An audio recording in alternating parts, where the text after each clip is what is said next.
Hello everyone, तपाईहरु सबैजनालाई मेरो मिनी भ्लगमा वेलकम छ। र म चाहिँ विवेशना विश्व। हामीले चाहिँ सिलिगुडीको मेथीबारीमा एउटा क्याफे खोलेको छौं है।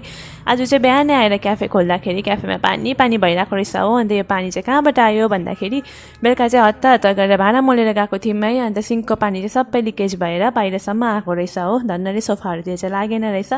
अन्त आज चाहिँ बिहानै हरेस लाग्यो हो। अन्त हामी चाहिँ बेलुका नै सबै कामहरू सकेर जान्छ, जसमा चाहिँ बिहान आएर बेसी क्लिनिङमा टाइम वेस्ट नहोस् है, टाइम नलागोस्, अन्त छिटो काम सकोस् बिहान चाहिँ, किनभने कस्टमर कति बेला आउँछ थाहै हुँदैन नि त। त्यो भनेर तर आज चाहिँ उल्टा भयो है। बिहानै हरेस लाग्दो काम भयो। अब हरेस मानेर त भएन, काम त गर्नु पर्यो भनेर फटाफटी क्लिन गरेँ हो। त्यहाँदेखि यो प्लान्टको पानीहरू चेन्ज गर्नु थियो, सबै बाहिर राखिदियो चेन्ज गरेर। अन्त यहाँ चाहिँ हाम्रो कस्टमर आउनुभयो है, एसआइटीकोहरू।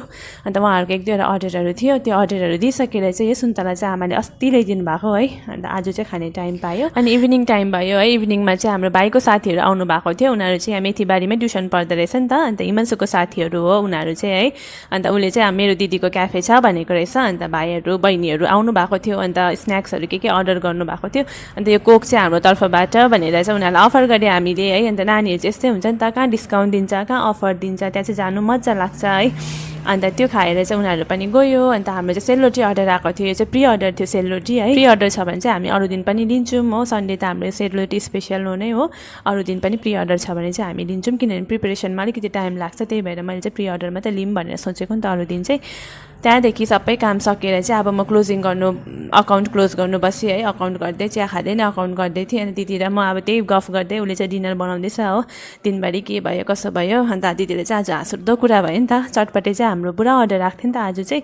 अन्त एकैचोटि आएर फर्स्टमै चटपटे माग्ने, अन्त मात्रै अरू कुरा अर्डर गर्ने नि त। अनि दिदीलाई चाहिँ चटपटे बनाएकोले वाक्कै लागेछ कि। 5th अर्डरमा चाहिँ दिदीले आज चाहिँ मलाई चटपटेवाला फिल भइसक्यो।